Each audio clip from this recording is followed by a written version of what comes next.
Hi guys, welcome back to my channel, Head Chef Mom, and I'm Kendall Lawrence, and I'm glad you're back with me again today. And I'm gonna make one of my favorite meals, one of my family's favorite meals. We're gonna have some hamburger steak today. So let's just jump right into it and take a look at our ingredients, okay? Okay, so here are our ingredients. I have almost 3 pounds of 85/15 ground beef. I have a couple of eggs. I've got some breadcrumbs, some black pepper, some all-purpose seasoning. I have some Lowry's in there that I would have preferred to use, but I got so much stuff in my spice cabinet I couldn't find it, and I just decided to use this Sazon, and we'll see how that turns out. I've got some onion powder. I've got some garlic powder. I got onion powder out here twice. I got some Worcestershire sauce. I've got some cooking wine, and I always, whenever I use cooking wine, I get a lot of negative comments about it, but it works for me, and it's my food, and I like it, and if you don't like it, you know what? There are things that I don't like that other people do, and I don't comment on it. But if you want to comment, that's fine. Just kiss my grits. And I've got some beef broth, some flour, and I like onions, so I've cut up thinly 3 onions. Okay? So we're going to start putting this together. Okay, so I've got my ground beef here in a bowl, and I'm going to start adding my seasonings to it. I'm going to go ahead and I'm going to add some of the Sazon. And use your favorite seasonal. And I was going to use some Lowry's, but I just got so much daggone seasoning in there I couldn't find it. So we're going to roll with the Sazon today and see what the little Spanish flair is going to give to it. And I'm going to put some black pepper in here.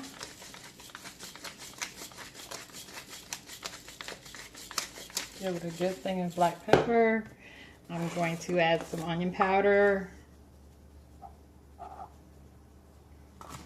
I'm going to add some garlic powder.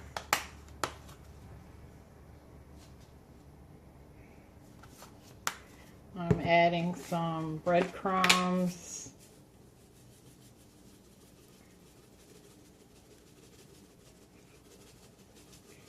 And I don't really like to overdo it with the breadcrumbs. I'm going to put in a couple dashes of Worcestershire, to taste, and a couple of eggs. And now I'm going to just get my hands in here and mix this all up. Okay, so I've got a hot pan going here over medium-high heat. I patted up my seasoned up ground beef mixture. I got about a dozen patties, 11 pretty good sized one, and one small one. And I usually only eat one, so that small one will be mine. My husband will eat a couple, and my sons will eat whatever, and maybe there'll be some left over. So I'm just going to go ahead and start putting these patties in the pan. And you never want to overcrowd your pan, so I'm going to do 3 at a time. And I'm going to cook these patties for a couple of minutes on each side. I'm not going to cook them all the way through because I am going to make a gravy, and I'm going to let them continue to cook in the gravy. So I'm going to cook all of these 12 patties on each side for about 2 minutes, so 4 minutes about for each patty. And when I get done with that, I'm going to put them on the plate, and then I'm going to make the gravy, and we'll come back at that point. Okay, so I'm pulling out my last partially cooked hamburger steak. My pan is still really hot. I'm going to add some flour to the pan. I'm moving the pan off the eye for just a second to let it cool down, but I'm going to add some flour to the pan. And I'm gonna keep those drippings in there. So I want to make quite a bit of gravy, so I'm not even going to take any of this out. And I'm adding a couple of spoons of gravy because I want to make a good bit of gravy. So, you know, you add more gravy or less gravy according to what you want. And I'm going to get this all stirred up until it's brown. And it takes a couple minutes to get it to the darkness that you want. A lot of people use things like kitchen bouquet and all that stuff. I am going to add some Worcestershire, which will darken it up, but I don't use like kitchen bouquet or anything, because if you continue to stir and get those drippings off the bottom, it will brown up on its own. So I'm going to do this for a couple minutes until we get it to the brownness that we like. Alright, so I've been just whisking this around, stirring it around for about 2 minutes, and it's browned up very nicely. So I'm going to add my onions now.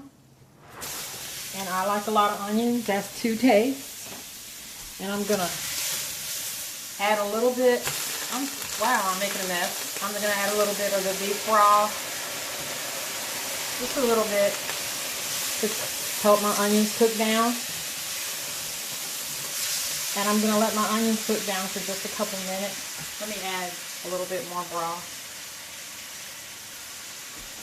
Let my onions cook down for just a couple minutes.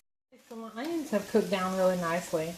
And what I think I want to do is I want to add a little bit more flour to it. It doesn't seem to have the consistency, and it's kind of like a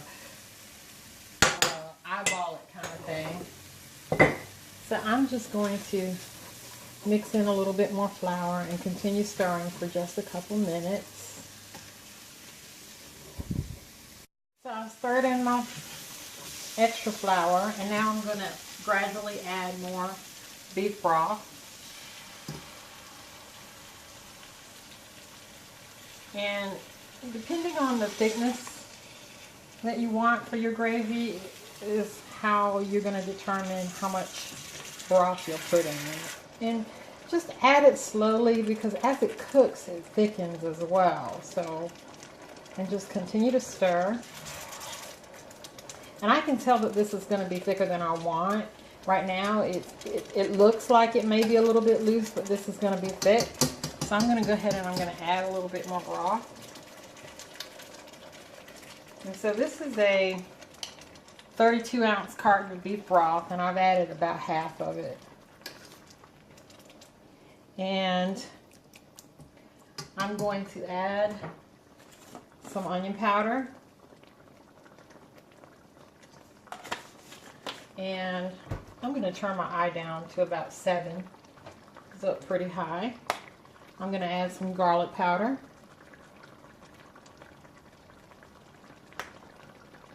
I'm going to add some salt.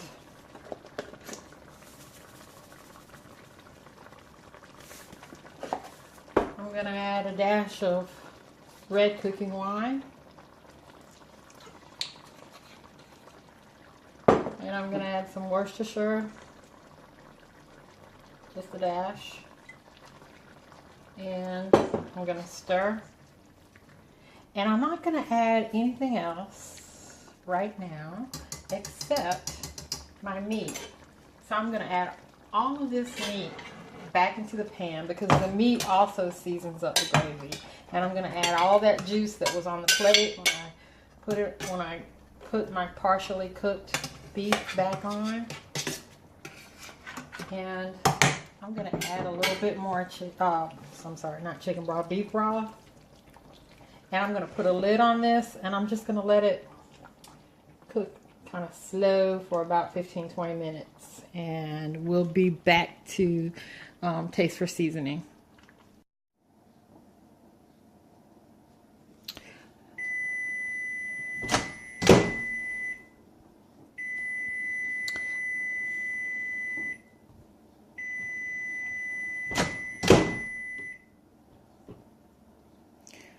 Okay guys, so my hamburger steak is ready, and it looks scrumdiddlyicious to me. Here, let me zoom in on it for you. And I think that looks absolutely amazing. I really am ready to dig in. I'm going to put some on a plate and we're going to give it a taste. Okay, so here is my hamburger steak all plated up and I am ready to dig in.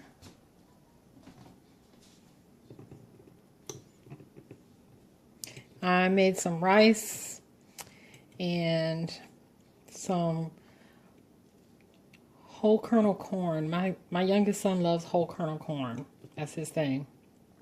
Shoe pig, white shoe pig, whole kernel corn. So let's give it a taste here.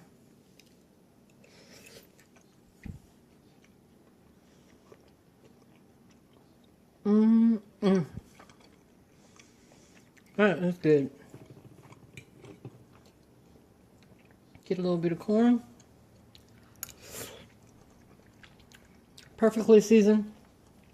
You got to use that cooking wine or cooking sherry because it gives it some kind of special, what's the word I want to say? It makes it special. Gives it a special taste. Make this. Okay. I almost didn't come back. I couldn't stop eating. But I'm back to say goodbye and to thank you for being here with me again today. And I hope that you enjoyed this recipe and that you will give it a try because it is a wonderful, wholesome, warm, delicious recipe that your whole family is sure to enjoy. So please give it a try. Don't forget to comment, like, please, please, please subscribe, share my channel, and go feed your family. Bye-bye.